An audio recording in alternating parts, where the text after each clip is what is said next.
मेरा नाम कृष्ण है और मेरा संबंध उत्तर प्रदेश के एक छोटे से कस्बे मोहनगढ़ के पास के गांव से है। पिताजी की नौकरी बेंगलुरु में हो गई थी और हम सब वहीं शिफ्ट हो गए थे।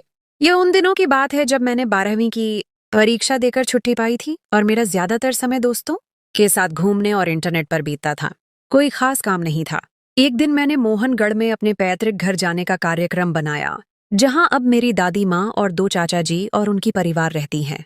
बड़े चाचा जी, जो सरकारी कर्मचारी थे, अब इस दुनिया में नहीं हैं। उनके 2 बच्चे हैं। बेटा 16 साल का है और बेटी 14 साल की है। छोटे चाचा जी की अभी शादी नहीं हुई, वह भी सरकारी कर्मचारी हैं। मैं वहां शाम को पहुंचा तो बहुत गर्मी थी। जेठ का महीना चल रहा था, जिसमें सूरज आग बरसा रहा होता है। मुझे देखकर सब बहुत खुश हुए। हम सब ने मिलकर रात का खाना खाया और सोने की तैयारी करने लगे। गांव और देहातों का माहौल ऐसा ही होता है कि लोग खुली छत पर चारपाइयां बिछाकर सोते हैं। छोटे चाचा जी और बड़े चाचा जी का बेटा, मेरा चचेरा भाई, नीचे अपने कमरे में ही सोते थे। वैसे भी मेरे चचेरे भाई को रात देर तक टीवी देखने का शौक था। चाची जी ने मेरी चारपाई भी छत पर लगा दी थी। मैं सफर की वजह से बहुत थका हुआ था और चारपाई पर लेटते ही कुछ ही देर में मेरी आंख लग गई। रात को जब सब सो रहे थे, अचानक मुझे गर्मी और प्यास की शिद्दत महसूस हुई और मेरी आंख खुल गई। साथ वाली चारपाई पर चाची जी सोई हुई थीं। जब मैंने देखा तो उनकी चारपाई खाली थी। मैंने सोचा शायद वह शौचालय गई होंगी या प्यास लगने की वजह से पानी पीने गई होंगी। मैं चारपाई से उठा और छत पर बने एक छोटे से कमरे की तरफ चल पड़ा, जहां पानी का ठंडा मटका रखा हुआ था। जब मैं कमरे के दरवाजे पर पहुंचा तो दरवाजा बंद था, लेकिन दरवाजे के नीचे से हल्की सी रोशनी छनकर बाहर आ रही थी। मुझे पहले तो हैरानी हुई, अगर चाची जी पानी पीने आई हैं तो दरवाजा बंद करके क्यों पानी पी रही हैं? और अगर वह अंदर नहीं है तो फिर ये रोशनी किस चीज की है? मैंने दरवाजे को हल्का सा धकेल कर खोलने की कोशिश की तो वह अंदर से कुंडी लगी हुई थी। मैं अभी इसी सोच में था कि मुझे अंदर से किसी के दरवाजे की तरफ चलकर आने की आवाज आई। मैंने जल्दी से यहाँ वहां देखा। मुझे कमरे के साथ बाहर वाली साइड पर एक तुलसी का चबूतरा नजर आया। उसकी पिछली साइड पर कोई 2 से 3 फीट जगह खाली थी। मैं जल्दी से वहां जाकर छिप गया। कुछ ही मिनटों के बाद हल्का सा दरवाजा खुलने की आवाज आई और कोई बाहर निकला। उसने इधर उधर देखा और सीधा तुलसी के चबूतरे के साथ बनी क्यारी की तरफ आने लगा। मैंने गौर से देखा तो मुझे चाची जी दिखाई दी, जो कि क्यारी की तरफ आ रही थीं। मैं तुलसी के चबूतरे के साथ बने एक छोटे से मंडप, जो कि 4 से 5 फीट ऊंचा था, के नीचे पैरों के बल बैठा यह नजारा देख रहा था, लेकिन मुझे वहां कोई देख नहीं सकता था। चांद की हल्की रोशनी में मुझे सब साफ नजर आ रहा था। जब चाची जी क्यारी के करीब पहुंची तो मैंने देखा कि चाची जी ने वहां से कोई चीज उठाई और दोबारा उसी कमरे की तरफ वापस चली गईं। उनके जाने के कोई 2 मिनट के बाद मैं चुपके से वहां से निकला और कमरे की तरफ गया। इस बार दरवाजा हल्का सा खुला हुआ था, लेकिन हल्की सी रोशनी आ रही थी। मैंने आहिस्ता से थोड़ा सा दरवाजे को धकेला और सिर्फ आधा ही अंदर करके झांका, तो थोड़ा अंधेरा होने के बावजूद जो नजारा देखा वह मेरे होश उड़ाने के लिए काफी था। अंदर चाची जी बाईं ओर एक कोने में एक चारपाई पर बैठी हुई थीं और खुद से खेल रही थीं। यह नजारा देखकर मैं होश खो बैठा और जब लगभग 10 सेकंड के बाद मैं कल्पनाओं की दुनिया से वापस आया और जब आंखें खोलीं तो मेरे पैरों तले जमीन खिसक गई। जब मैंने आंखें खोलीं तो देखा चाची जी का रंग उड़ा हुआ था और उनकी नजरें मेरे चेहरे पर थीं। मैं अभी डर और शर्मिंदगी की सोच में था कि चाची जी की आवाज मेरे कानों तक पहुंची। कृष्ण, तुम यहाँ क्या कर रहे हो? मैं बिना चाची जी की तरफ देखे तेजी से चलता हुआ सीढ़ियां उतरकर नीचे वाले कमरे में जाकर अंदर से कुंडी लगाकर बैठ गया और डर और शर्मिंदगी से सोचने लगा कि अब आगे क्या होगा। मैं चाची जी का सामना कैसे करूंगा? अगर उन्होंने किसी को बता दिया तो? पिताजी की मार और खासकर सबसे छोटे चाचा जी के बारे में सोचकर ही मैं डर रहा था। मेरे छोटे चाचा जी सख्त मिजाज के मालिक थे और मैंने बचपन में उनसे बहुत बार मार खाई थी। मैं वहां आधे घंटे तक बैठा रहा और सोचता रहा और फिर हिम्मत करके उठा, मुंह हाथ धोया और दबे पांव चलता हुआ छत पर आ गया। पहले चाची जी की चारपाई देखी तो वह दूसरी तरफ मुंह करके लेटी हुई थीं। मैं चुपके से आकर बिना कोई आवाज किए अपनी चारपाई पर आकर लेट गया और सुबह का इंतजार करते करते न जाने कब आंख लग गई और मैं सो गया। सुबह कोई 9 बजे का वक्त था जब मेरी चचेरी बहन ने मुझे आकर जगाया कि कृष्ण भैया उठो, दादी माँ और माँ नीचे नाश्ते के लिए बुला रही हैं।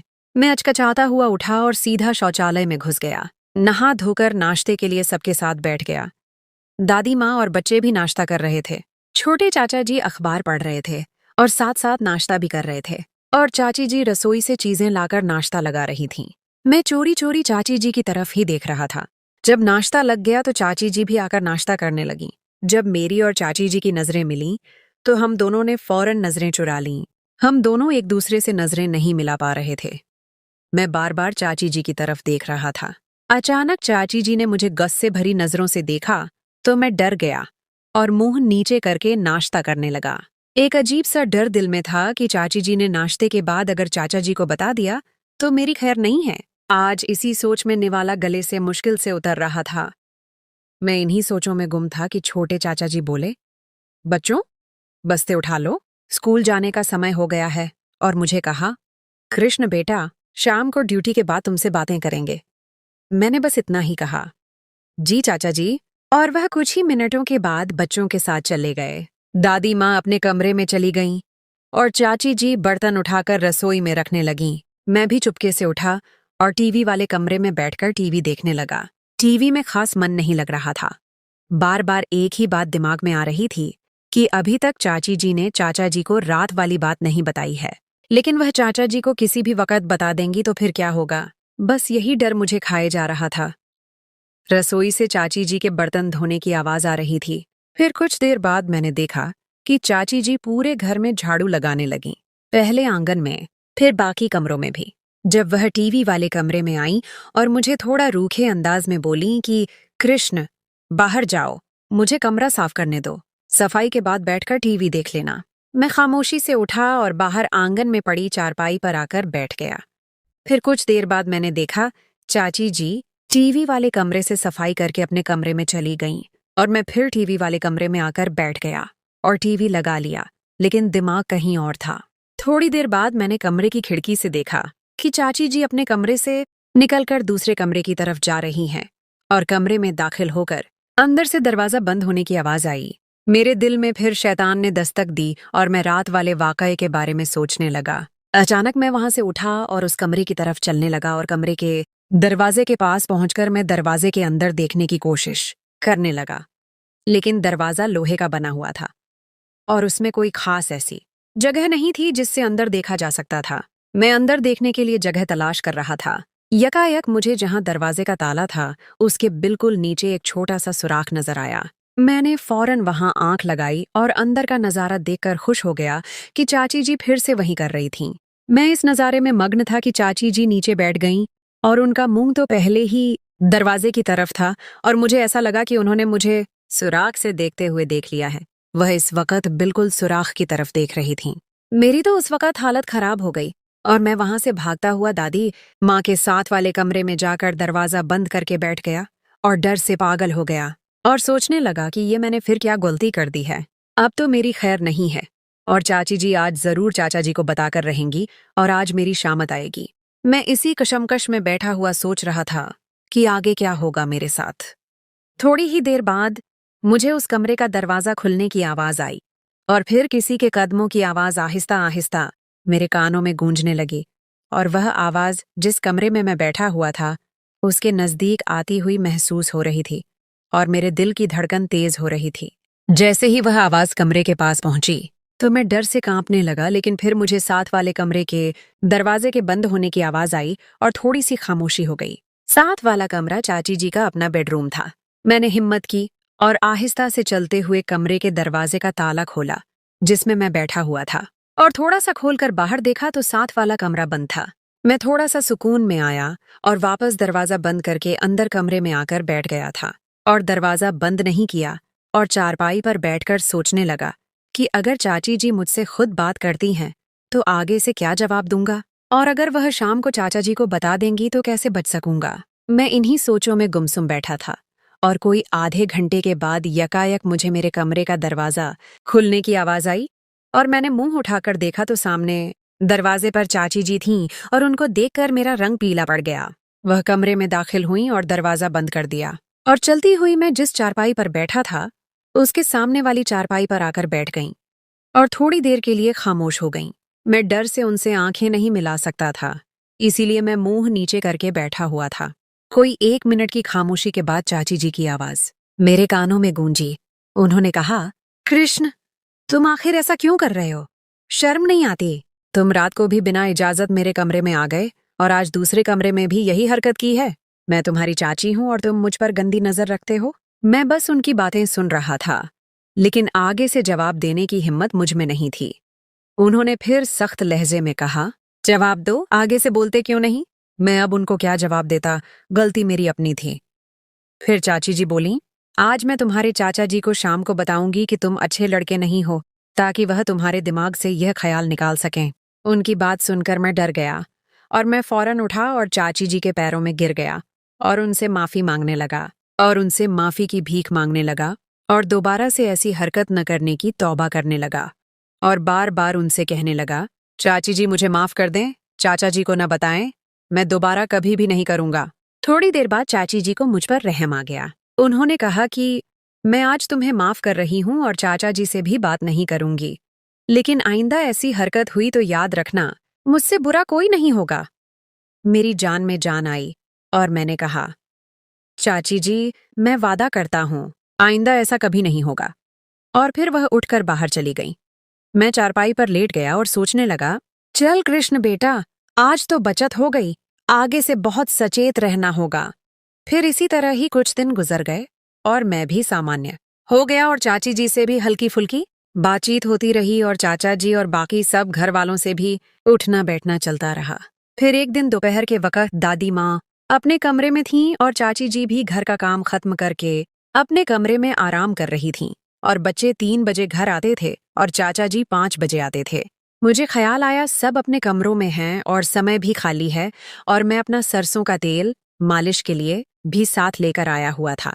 मैंने बैग से तेल की शीशी निकाली और चाची जी के साथ वाला कमरा, उसमें ही दरवाजा बंद करके अपनी चारपाई पर बैठ गया और तेल से अपने शरीर की मालिश करने लगा और मालिश में मग्न हो गया।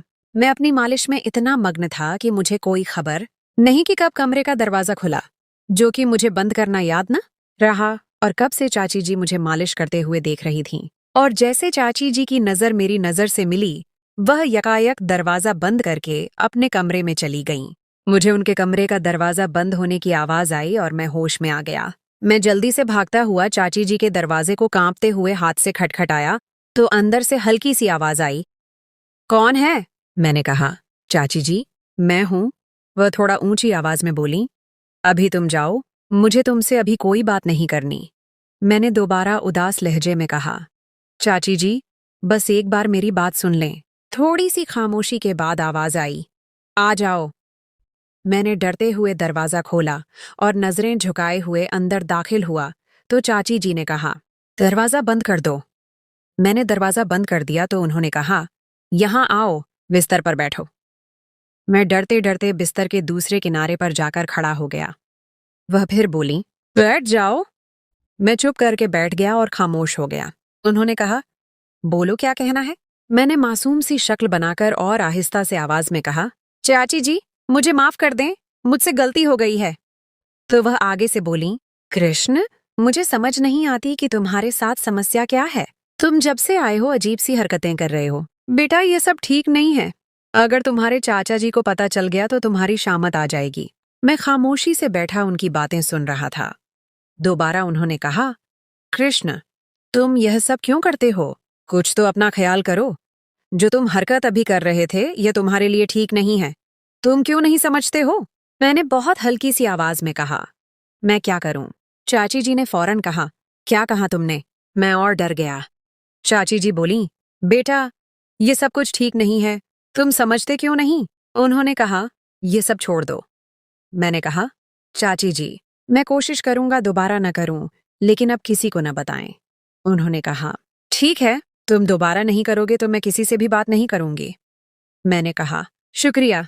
तो मैं उठकर बाहर चला गया और जाकर टीवी वाले कमरे में बैठकर टीवी देखने लगा। उस दिन फिर कुछ खास बात न हुई। चाचा जी के साथ रात में पढ़ाई के संबंधित बातें होती रहीं और मैं रात को सोने तक चाची जी से बचता रहा और दिन गुजर गया। अगले दिन मैं सुबह उठा और नाश्ता किया। सब अपने अपने कामों में लग गए। मैं टीवी वाले कमरे में जाकर टीवी लगाकर बैठ गया। मैं टीवी देख रहा था कि कोई 10:30 बजे चाची जी अपना काम खत्म करके टीवी वाले कमरे में आईं। उन्होंने कहा, कृष्ण बेटा, ये पैसे लो और बाजार से जाकर दिन को पकाने के लिए सब्जी ले आओ। और मुझे पैसे देकर जाने लगीं तो दरवाजे के पास पहुंचकर दोबारा बोलीं कि घर की चाबी रसोई के दरवाजे के साथ कील पर लटकी हुई है, जाते हुए ले जाना। हो सकता है जब तुम वापस आओ मैं नहा रही हूं तो तुम दरवाजा खुद ही बाहर से खोलकर अंदर आ जाना। मैंने कहा, जी ठीक है, और वह अपने कमरे में चली गई। मैं वहां से उठा, चाबी ली और बाहर की तरफ निकल गया। यहाँ आपको बताता चलूं कि बाजार हमारे घर से कोई लगभग 1 किलोमीटर दूर था। आने और जाने और सब्जी खरीदने में मुझे लगभग 1 घंटा लगना था। मैंने पैदल ही चलने का सोचा और समय भी गुजर जाना था। मैं घर से कोई थोड़ी दूर ही आया था कि मेरे पीछे से एक मोटरसाइकिल आई और मेरे पास आकर रुकी। मैंने गौर किया तो वह हमारा पड़ोसी था। मोहन काका मुझे देखकर रुक गए थे और मुझसे बोले, कृष्ण बेटा, कहाँ जा रहे हो? मैंने कहा, काका, बाजार जा रहा हूं सब्जी लेने। तो वह आगे से बोले, आओ बेटा, बैठो। मैं भी बाजार ही जा रहा हूं, दवा खाने से दवाई लेनी थी। मैं उनके साथ बैठ गया और हम बाजार चले गए। वहां से मैंने सब्जी ली और काका ने भी दवाई ली और हम कोई लगभग 30 मिनट में ही वापस आ गए। उन्होंने मुझे मेरे घर के सामने उतारा। मैंने उनका शुक्रिया अदा किया और वह अपने घर चले गए। मैं अपने दरवाजे पर खड़ा घंटी देने लगा तो मुझे याद आया कि मेरे पास चाबी जो है, और वैसे भी चाची जी नहा रही होंगी। मैंने सब्जी का थैला नीचे रखा और जेब से चाबी निकालकर दरवाजा खोला और सब्जी का थैला उठाकर अंदर दाखिल हो गया। जब मैं अंदर हुआ तो आंगन में मुझे एक मोटरसाइकिल खड़ी नजर आई। मैंने गौर किया तो हैरान हुआ, ये चाचा जी की मोटरसाइकिल तो नहीं थी और वह इस वक्त घर नहीं हो सकते थे। वह तो ड्यूटी पर गए हुए थे और वह शाम को 5 बजे आते थे। तो यह किसकी मोटरसाइकिल है? खैर, मैंने दरवाजा बंद किया और सब्जी वाला थैला उठाकर रसोई में रखा और चाबी भी कील के साथ दोबारा लटका दी और रसोई में रखी फ्रिज में से ठंडा पानी पिया और फिर टीवी वाले कमरे की तरफ चल पड़ा। जब मैं रसोई से निकलकर चाची जी के कमरे, जो कि रसोई के साथ बना हुआ था, वहां से गुजरा तो मुझे उनके कमरे के दरवाजे के पास से अजीब सी हल्की हल्की आवाजें आ रही थीं। मैं चौंक गया और एक तरफ हटकर खड़ा होकर सोचने लगा कि यह किसकी आवाजें हैं। मैंने देखा दरवाजा भी बंद है। मैंने आहिस्ता से दरवाजे का हैंडल घुमाकर खोलकर देखने की कोशिश की तो निराश हुआ। दरवाजा अंदर से बंद था। मैं डर भी रहा था और सोच रहा था कि अंदर कैसे देखूं कि अंदर से किस चीज की आवाजें आ रही हैं। फिर मैं कमरे की खिड़की की तरफ लपका कि हो सकता है कि वहां से अंदर देख सकूं। जब मैंने खिड़की के पास देखा तो मुझे खिड़की के दूसरे कोने से पर्दा थोड़ा सा हटा हुआ नजर आया। मैंने बहुत ही एहतियात से अंदर देखने की कोशिश की। अब की बार मैं कोई जोखिम नहीं लेना चाहता था। जैसे ही मैंने उस जगह से अंदर देखा तो अंदर का नजारा देखकर मैं अपने होश खो बैठा, क्योंकि अंदर का नजारा मेरे लिए दिल दहला देने के लिए काफी था। अंदर मैंने देखा, सामने सोफे पर चाची जी का मामा का बेटा शर्मा जी, जो मोहनगढ़ में सरकारी स्कूल का अध्यापक था, वह सोफे पर बैठा हुआ था और चाची जी उनके साथ बैठी हुई थीं और एक दूसरे से प्यार कर रहे थे। और अचानक चाची जी की नजर सीधी खिड़की पर पड़ी और उनके चेहरे की हवाइयां उड़ गईं और मैं वहां से भागता हुआ दरवाजा खोलकर घर से बाहर चला गया। उस दिन घर से बाहर भाग जाने के बाद मैं शाम तक बाहर ही घूमता रहा और दिन को हुए वाकये के संबंधित सोचता रहा और मैंने अपने दिमाग में एक योजना तैयार कर ली थी। फिर शाम को घर आ गया और घर के दरवाजे पर आकर घंटी बजाई और थोड़ी देर बाद मेरे चचेरे भाई ने दरवाजा खोला। मैं घर में दाखिल हुआ और सीधा शौचालय में घुस गया और ताज़ा दम होकर चुपके से टीवी वाले कमरे में आकर टीवी लगाकर बैठ गया। मुझे अब चाची जी का डर नहीं था। मैं उनका सारा खेल देख चुका था और पता था अब चाची जी भी मेरी कोई बात किसी से नहीं करने वाली, इसलिए मैं इस लिहाज से पूरा संतुष्ट था। थोड़ी देर के बाद मेरी चचेरी बहन ने आकर मुझे बुलाया कि आकर खाना खा लो, सब इंतजार कर रहे हैं। मैंने टीवी बंद किया और खाने वाले कमरे में चला गया। वहां पर सब लोग बैठे हुए थे। चाची जी भी बैठी हुई थीं, लेकिन उनकी नजरें नीचे ही थीं। मैं खाने के दौरान बार बार चाची जी को देखता रहा, लेकिन चाची जी मुझसे नजरें नहीं मिला रही थीं। फिर जैसे ही खाना खत्म हुआ और चाची जी बर्तन उठाकर रसोई में रखने लगीं और चाचा जी ने टीवी वाले कमरे में जाकर टीवी पर खबरें लगा लीं और बच्चे पढ़ाई करने लगे। दादी माँ अपने कमरे में पूजा करने चली गईं। मैं भी वहां से उठा और टीवी वाले कमरे में जाकर चाचा जी के साथ टीवी देखने लगा। कुछ देर वहां चाचा जी से गपशप हुई, फिर वह उठकर चले गए और मैं वहां टीवी देखने लगा। थोड़ी देर बाद मैंने खिड़की से देखा चाची जी ऊपर छत की तरफ जा रही हैं। मैं वहां टीवी देखने में मग्न रहा। कुछ देर बाद चाची जी नीचे आ गईं और दोबारा अपने कमरे में चली गईं, जहां उनके बच्चे पढ़ाई कर रहे थे। मैं भी थोड़ी देर टीवी देखता रहा और मुझे नींद आने लगी और मैं टीवी बंद करके छत पर चला गया। वहां चाची जी ने चारपाइयां लगा दी थीं। मैं वहां अपनी चारपाई पर लेट गया और पता नहीं कब आंख लग गई और मैं नींद की आगोश में चला गया। आंख तब खुली जब मेरा चचेरा भाई मुझे सुबह नाश्ते के लिए उठा रहा था। मैं उठा और नीचे शौचालय में जाकर घुस गया और नहा धोकर बाहर निकला और सीधा आकर नाश्ते पर बैठ गया। सब सामान्य रूप से नाश्ता कर रहे थे। चाची जी की तरफ देखा तो वह मुझे ही देख रही थीं। मेरी नजर मिलते ही उन्होंने फौरन नजरें नीचे कर लीं और नाश्ता करने लगीं। मैं दिल में बहुत खुश हुआ कि कृष्ण बेटा, अब तो तेरा काम होकर रहेगा। चाचा जी ने नाश्ता खत्म किया और बच्चों से बोले, चलो बच्चों, तैयार हो जाओ स्कूल के लिए। और चाचा जी अपने कमरे में चले गए और दादी माँ भी अपने कमरे में चली गईं और चाची जी बर्तन उठाने लगीं। मैं भी जल्दी से नाश्ता खत्म किया और टीवी वाले कमरे में टीवी लगाकर बैठ गया। मैं अब सोच रहा था कि चाची जी रसोई का काम खत्म करके घर की सफाई करेंगी और वह टीवी वाले कमरे में भी आएंगी। मैं इस कशमकश में था कि चाची जी से बात कैसे शुरू की जाए और साथ ही चाची जी के आने का इंतजार कर रहा था। थोड़ी देर बाद मैंने खिड़की से देखा कि चाची जी रसोई से निकलीं और आंगन में सफाई करने लगीं और उन्होंने बाकी सब कमरों की सफाई भी कर ली। आखिर में वह टीवी वाले कमरे की सफाई करती थीं। मैंने देखा चाची जी ने जब बाकी कमरों की सफाई खत्म कर ली तो वह सीधी फिर अपने कमरे में चली गईं। मैं हैरान हुआ, चाची जी ने टीवी वाले कमरे की सफाई क्यों नहीं की? फिर मुझे ख्याल आया, चाची जी जरूर कल वाली बात की वजह से मुझसे सामना नहीं करना चाहती होंगी और उनके दिल में एक डर भी होगा कि कृष्ण ने अगर कल वाली बात का पूछ लिया तो क्या जवाब दूंगी। और मुझे अपनी जगह चाची जी की कल वाली हरकत देखने के बावजूद हिम्मत नहीं हो रही थी कि बात कैसे शुरू करूं। फिर मैं वहां पर ही बैठकर टीवी देखता रहा और दिन के 11 बज गए। मैं टीवी वाले कमरे में बैठकर अपना पूरा प्लान बना चुका था। मैंने हिम्मत की और चाची जी के कमरे की तरफ चल पड़ा और उनके दरवाजे पर जाकर खटखटाया, लेकिन अंदर से कोई आवाज नहीं आई। मैं 2 मिनट तक इंतजार करता रहा, लेकिन कोई अंदर से आवाज नहीं आई। फिर मैंने दरवाजे को हल्का सा धकेला तो दरवाजा खुल गया। मैंने आराम से दरवाजा खोलकर अंदर दाखिल हुआ तो सामने देखा चाची जी अपने बिस्तर पर बैठी हुई थीं और मुझे देखते ही उनका रंग पीला पड़ गया और बहुत आहिस्ता और कांपती आवाज मेरे कानों में आई, क्या काम है? मैं आराम से चलते हुए बिस्तर के दूसरे कोने पर बैठ गया और आहिस्ता से कहा कि मुझे आपसे बात करनी थी। चाची जी बिस्तर पर ही बैठे बैठे आगे को बढ़ीं और मेरे बिल्कुल नजदीक आकर मेरे घुटने को हाथ लगाकर रोने लगीं और कहने लगीं, कृष्ण मुझे माफ कर दो, मुझसे गलती हो गई। भगवान के लिए किसी को नहीं बताना।